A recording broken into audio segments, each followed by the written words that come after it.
What's the president's reaction to the growing number of suggestions, both in this book and in the media, that he's mentally unfit to serve as president? The same way we have when it's been asked before, that it's disgraceful and laughable.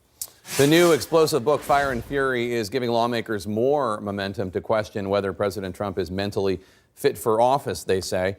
In one excerpt in The Hollywood Reporter, author Michael Wolff writes, quote, "Everybody was painfully aware of the increasing pace of the president's repetitions. It used to be inside of 30 minutes. He'd repeat word for word and expression for expression the same three stories. Now it was within 10 minutes.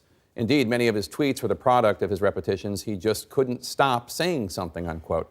A bill on Capitol Hill that could start a formal process to evaluate any president's mental fitness is getting more interest, with 56 co-sponsors, all Democrats. The Democrat who introduced the bill joins me now, Congressman Jamie Raskin of Maryland. Congressman, thanks so much for being here. You and several of your Democratic House colleagues met with a psychiatry professor from Yale, Dr. Bandy X. She told CNN today, quote, "As the president is unraveling, he seems to be losing his grip on reality and reverting to conspiracy theories. There are signs that he is going into attack mode when he is under stress. That means he has the potential to become impulsive and very volatile," unquote. Did she say that to the assembled Congresspeople? Well, I think that Dr. Lee and other psychiatrists who've been up to meet with members of Congress have been predicting increasingly delusional and paranoid behavior on the part of the president. Of course, we're not mental health professionals, we're not psychiatrists, that's not our role, but we do have a very defined and important role under the 25th Amendment to the Constitution, which is to set up a body that could act with the vice president in the event of an emergency when the president becomes unable for mental or physical reasons to successfully discharge the powers and duties of office. Sure, so the bill just sets up the body that would be able to go to work if there were a real crisis. But I guess one of the concerns would be a lot of these mental health experts, and we've seen them weighing in the New York Times and on cable TV and elsewhere. There was something set up in the mental health community called the Goldwater Rule, deeming it unethical for any mental health professional to give a professional opinion on a public figure who he or she did not personally evaluate. How could she say such a thing without examining the president?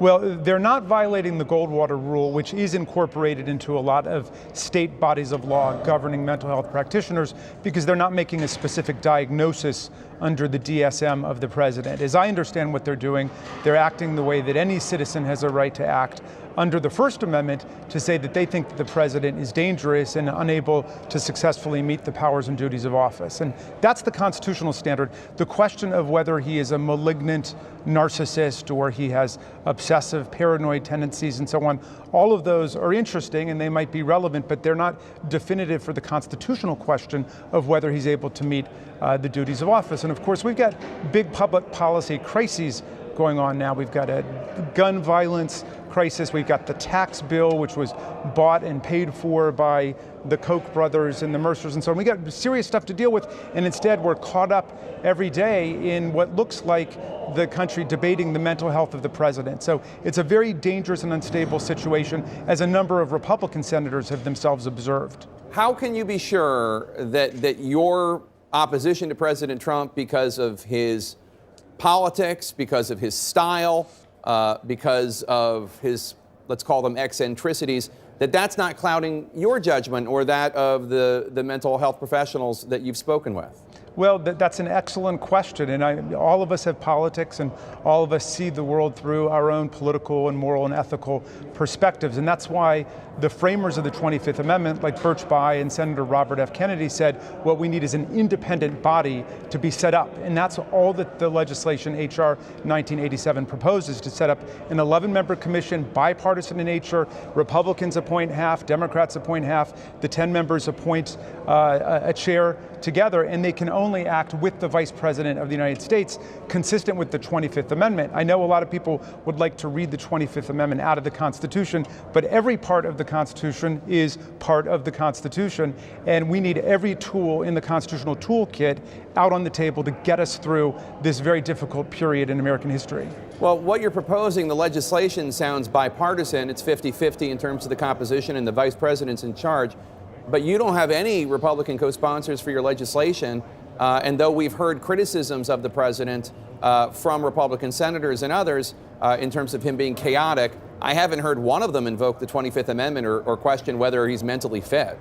Well, actually, a lot have confided their real doubts about it. And if you look at some of the statements made by Senator Corker and but others in the U.S. Senate, a lot of Republicans have asked questions about whether there's an adult daycare center existing over in the White House and so on. But I'm trying to resist as much as possible just getting into the name-calling business. Obviously, there are a lot of things that are disturbing in terms of what's happened, like the president suddenly denying the veracity of the Access Hollywood tapes, which he had readily conceded to and apologized for just months ago.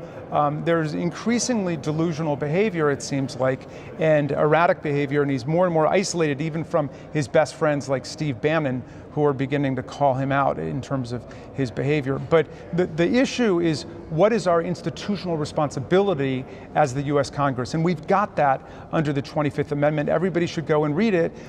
Either the vice president can act with the cabinet in the event that the president becomes unable to conduct the powers of office, or the vice president in a body to be set up by Congress. And Congress in the last 50 years simply never set the body up. And so at the very least, we've got to set the body up so it's ready in the event of a crisis.